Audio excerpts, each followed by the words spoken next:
Sahabat dimanapun Anda berada, saya Susi Makitan menjumpai Anda lagi hari ini. Saya yakin Anda dalam keadaan baik-baik saja dan sehat selalu. Hari ini kembali Wanita Berpengharapan akan memberikan wawasan kesehatan kepada Anda, dan kali ini mengenal hepatitis B bersama Dr. Megawati. Dan setelah itu Ibu Wihani STH akan hadir dan memberi siraman rohani untuk Anda dengan topik mengatasi kebimbangan. Selamat mengikuti.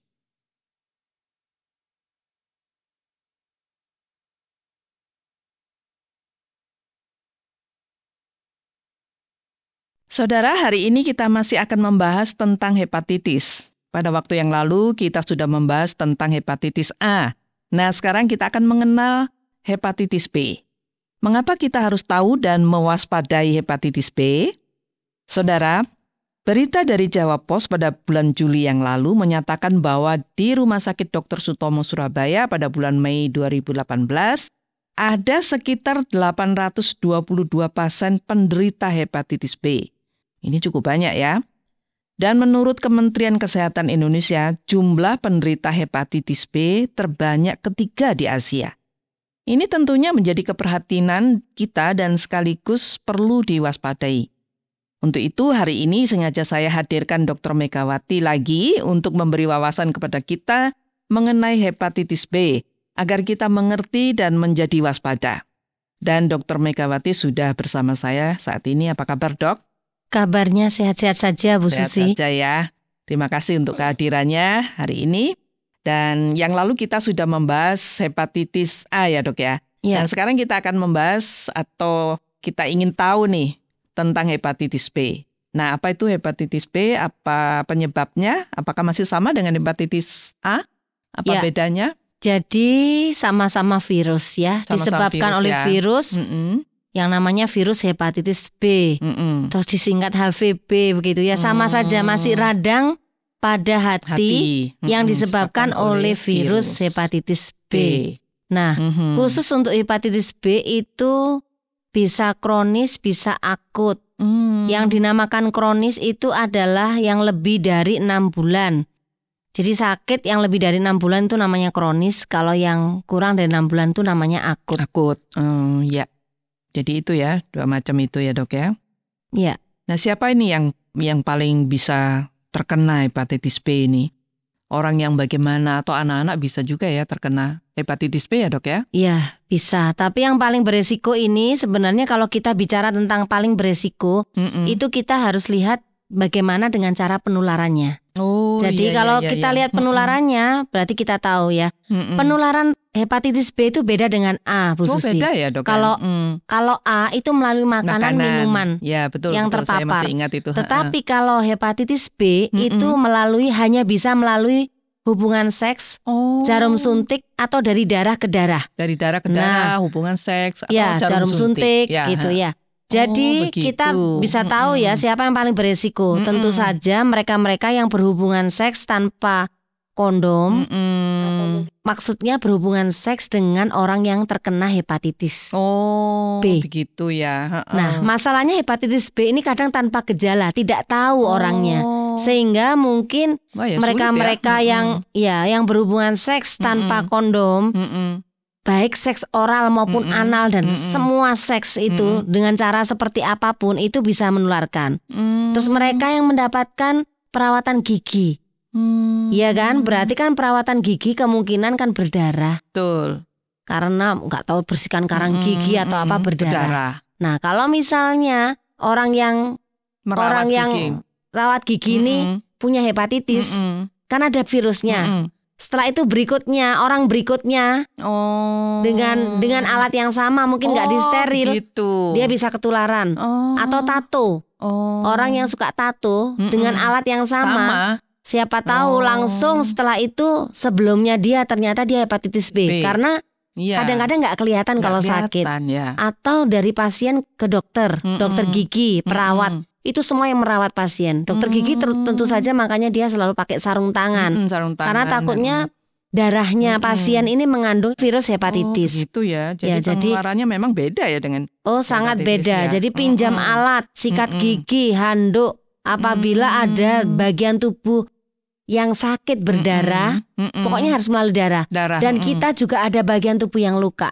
Nah itu jadi bisa. sama-sama itu bisa masuk virusnya. Bahkan tanpa itu ya enggak apa-apa ya dok ya. Kalau misalnya yang sakit itu ada virus berdarah ya luka, tapi kita tidak ada luka sama sekali, di mana-mana tidak bisa masuk. Tidak bisa masuk. Luka dengan luka. Jadi terus melalui darah ya. Iya, atau bayi baru lahir dari ibunya. Itu bisa ya kena hepatitis B ya. Hepatitis B lebih ke arah seperti itu. Jadi dilihat dari penularannya ini, maka orang-orang yang berisiko adalah orang-orang yang pakai jarum suntik yang sama dengan orang yang kena. Iya, pokoknya terkena hepatitis B, terkena kemudian darah. tato juga yang ini ya. Kemudian hubungan seks mungkin bahkan dengan orang cukur rambut pun bisa. Bisa ya. Cukur rambut laki-laki.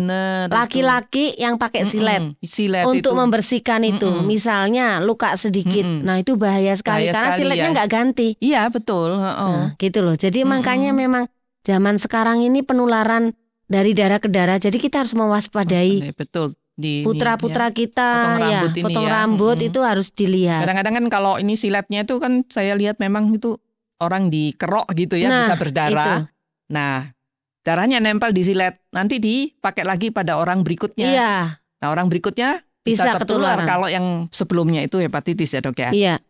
Itu penularannya. Nah, dokter tadi bilang bahwa tidak ada tanda-tandanya. Masa tidak ada sama sekali? Bukan ya, dok, tidak ada Bu. Jadi bagaimana? Ada beberapa orang yang bisa juga tidak ada tanda-tanda apa-apa. Ya nggak ada apa-apa.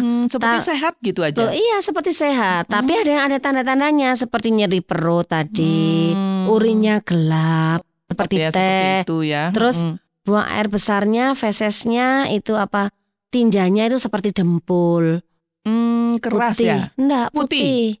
Nggak ada dempul ya? Iya, karena bilirubin, demam, nyeri sendi, hilang nafsu makan, mual, muntah, lelah, lemas, dan juga mesti kuning. Kuning ya. Itu dari yang ringan sampai yang berat Bu Susi. Jadi mulai kuning biasa sampai kuningnya kuning sampai kuning-kuning meleng-meleng. Gitu. Tapi ada memang khusus hepatitis B ini ada yang tidak sakit, tapi sebenarnya dia pembawa ya? Kuman, pembawa virus. Dirinya sendiri nggak rasa kalau dia punya virus hepatitis B ya? Iya. Karena nggak ada tanda itu. Nggak ada tanda apa ya? Mungkin dia mungkin ada tanda ya, seperti mual sedikit. Kan dipikir sakit mah, gitu loh Bu Susi. Jadi orang tuh nggak tahu. Nggak tahu ya. Taunya memang taunya itu harus periksa darah. Cek ya darahnya ya. Jadi sakit itu mesti harus ada waktu untuk cek kita. Ya. Lalu penyembuhannya bagaimana? Apakah semudah dengan hepatitis A? Gitu? Tentu tidak. Jadi hepatitis B ini penyembuhannya agak sulit karena memang tidak ada obatnya. Obatnya itu hanya istirahat, mengistirahatkan hati, diet dan dikasih obat sesuai dengan keluhan saja. Misalnya dia mual muntah ya tadi anti mual, anti muntah. Kalau gitu. demam ya diturunkan demamnya. Iya. Tapi nanti kalau sembuh ya sembuh sendiri. Masalahnya ada banyak orang ketika disuruh istirahat dia tidak mau istirahat. Sehingga kuman itu tidak mati, tubuhnya kurang bisa melawan sehingga dia jadi hepatitis B kronis. Sebenarnya gitu ya. 90% juga ada yang bisa sembuh. Selesai sembuh ya sembuh. Tapi ada yang jadinya kronis. Nah kalau sampai terjadi kronis itu apa dampaknya bagi kesehatannya dia dok? Dampaknya ke depan itu bisa menjadi kanker hati atau sirosis hepatis. Karena sirosis tadi ya. Sirosis itu hatinya mengecil, terus ada keluar cairan. Kalau kanker hati hatinya membesar, benjol-benjol keras. Oh begitu. Bisa juga sakit ginjal, bisa juga ada radang infeksi di seluruh darah, namanya sepsis, macam-macam. Kalau tidak tertangani dengan baik gitu ya. Jadi kan tadi dokter bilang ada orang yang memang tidak merasa kalau dia ada gejala hepatitis B. Nah itu kalau lama-kelamaan kan dia bisa jadi kronis ya dok ya. Kan kalau nggak ada gejala dia nggak rasa apa-apa kan dibiarin. Iya. Tidak ada penanganan gitu. Itu bisa jadi lebih parah ya. Bisa. Tahu-tahu ketemunya besok-besok sirosis hepatis gitu atau gitu kanker. Ya. Kanker bisa seperti itu ya. Iya, karena nggak ketahuan. Karena memang tidak ada obat yang khusus untuk ini. Dia kalau mau sembuh ya istirahat, minum vitamin atau kalau tradisionalnya kurkuma. Nah, itu ya. Kurkuma itu apa ya? Kunir loh dok, ya kunir. Ya. Nah ini untuk mencegahnya dan untuk mewaspadai ini bagaimana dok? Kalau tadi penularannya kan dia melalui darah ya. Darah, kemudian jarum yang dipakai bersama-sama. Jadi kita harus mewaspadai itu semua ya. Ya iya, yang paling penting nomor 1 adalah vaksin. Vaksin hepatitis B. Ya. Jadi kalau vaksin itu kita nggak perlu khawatir ya, walaupun kita memakai jarum yang sama. Kalau anak-anak vaksin itu biasanya kan tidak ada pemeriksaannya. Artinya dia divaksin gitu saja. Tapi kalau dewasa biasanya diuji dulu karena kan ada hepatitis B yang tidak kelihatan. Kalau dia sakit, sakit ternyata dia punya virus hepatitis B, terus dia divaksin. Vaksin kita tahu bahwa itu memasukkan virus lagi, dia bisa sakit kan? Makanya mesti harus dicek dulu darahnya. Dan sesudah vaksin, kalau dewasa itu dicek lagi. Apakah vaksin ini benar-benar sudah bekerja atau tidak? Menimbulkan kekebalan yang cukup. Jadi kan untuk orang dewasa gitu ya? Iya. Dicek dulu darahnya, apa bebas dari hepatitis B. Sesudah divaksin, dicek lagi ya? Iya. Apakah dicek darah itu bisa nggak punya kekebalan, bisa ternyata kekebalannya ternyata ada, entah kapan, entah ketularan siapa, tapi ternyata dia bisa melawan, jadi kebal, jadi nggak perlu vaksin, bisa macam-macam. Seperti itu. Nah, jadi harus cek dulu ya. Iya. Tapi terus bukannya seperti kata Bu Susi tadi, terus kalau jarum suntik nggak apa-apa dok, nggak bisa juga. Ya? Artinya kita tetap harus hati-hati, ya kan? Kalau misalnya memang mau suntik, mau apa, ya zaman sekarang itu minta jarum yang baru.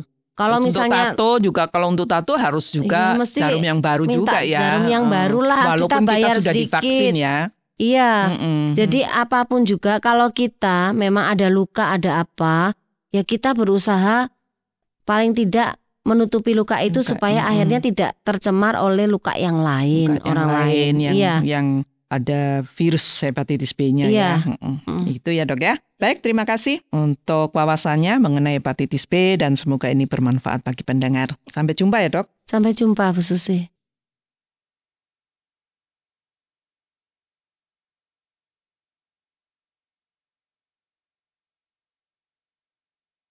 Sahabat, semoga perbincangan mengenai hepatitis B tadi bermanfaat bagi Anda dan keluarga.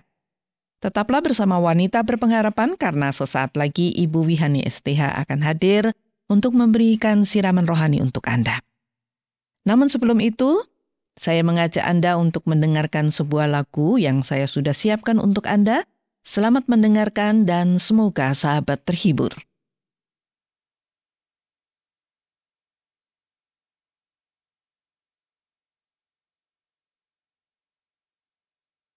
Sahabat Wanita Berpengharapan, saya Wihani senang bersama Anda tentunya pada kesempatan yang indah ini.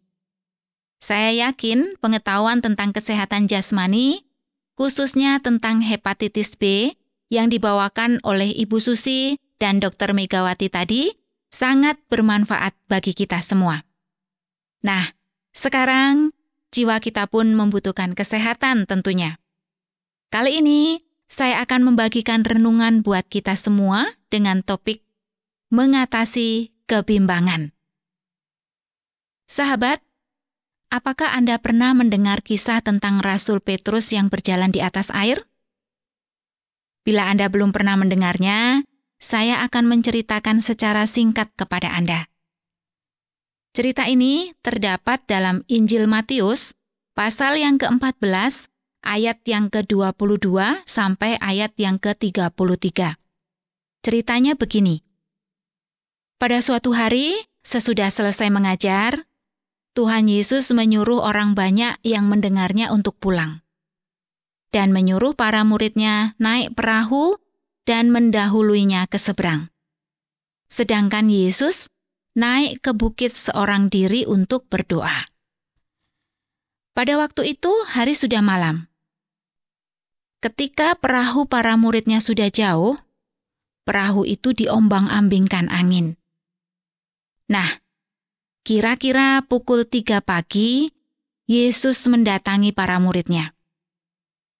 Yesus datang kepada mereka dengan berjalan di atas air. Ketika para murid melihat Yesus berjalan di atas air, mereka sangat terkejut dan mengira Yesus adalah hantu. Lalu Yesus berkata, "Tenanglah, aku ini, jangan takut."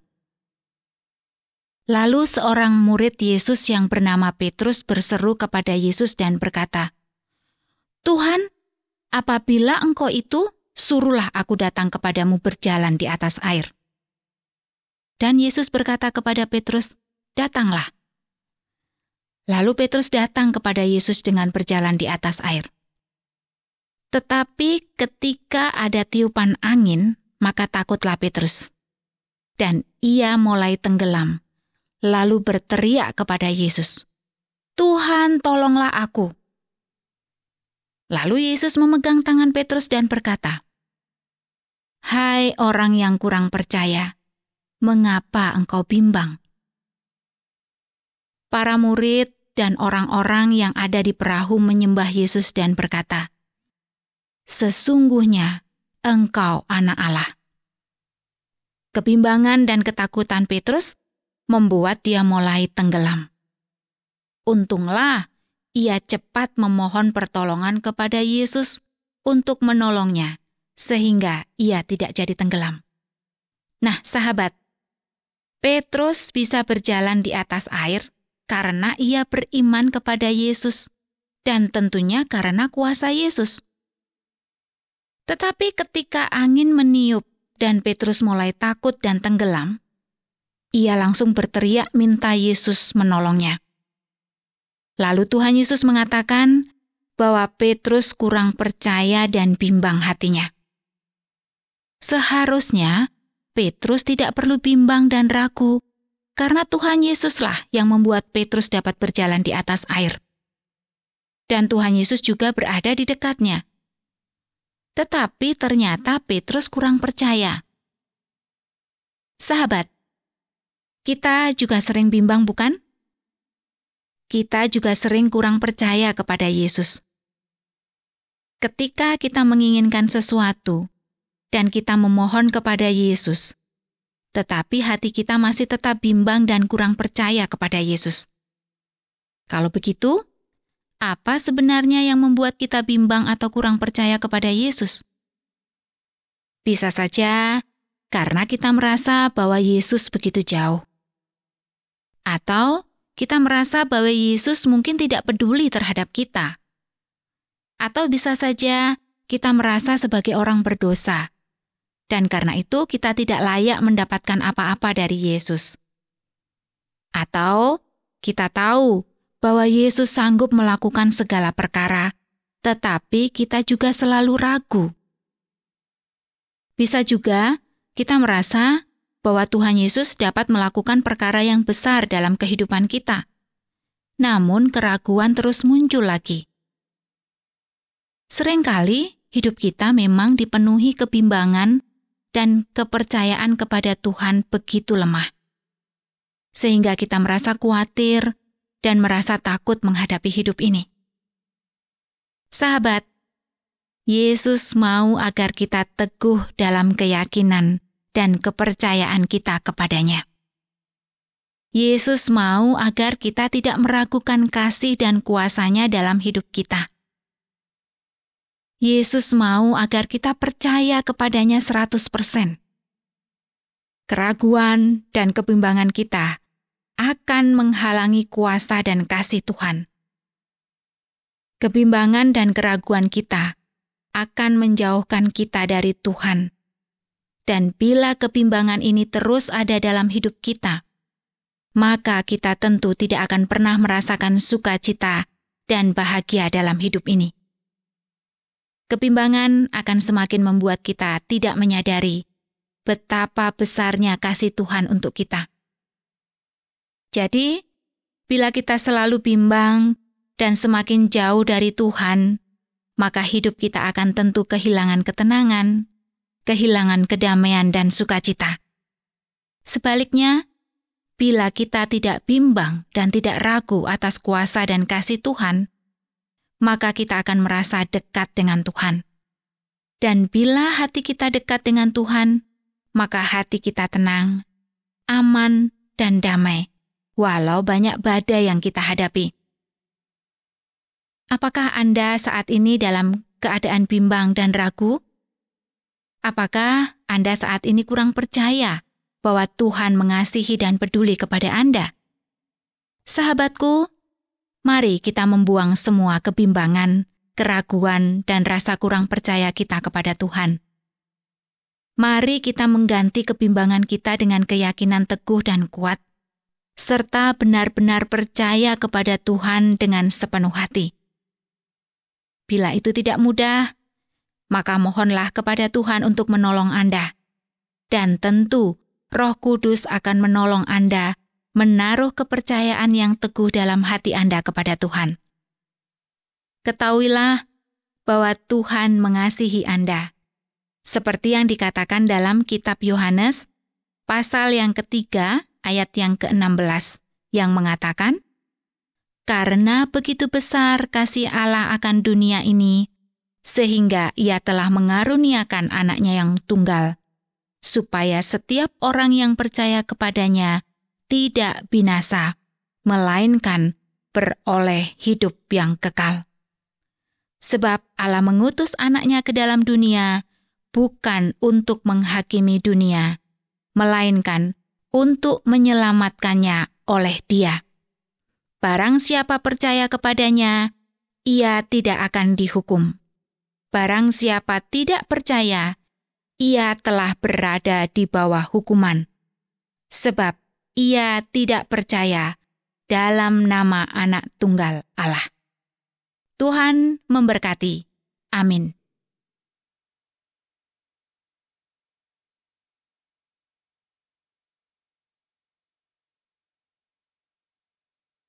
Sahabat wanita berpengharapan, sebenarnya saya masih ingin menemani sahabat, tetapi waktu kita sudah habis.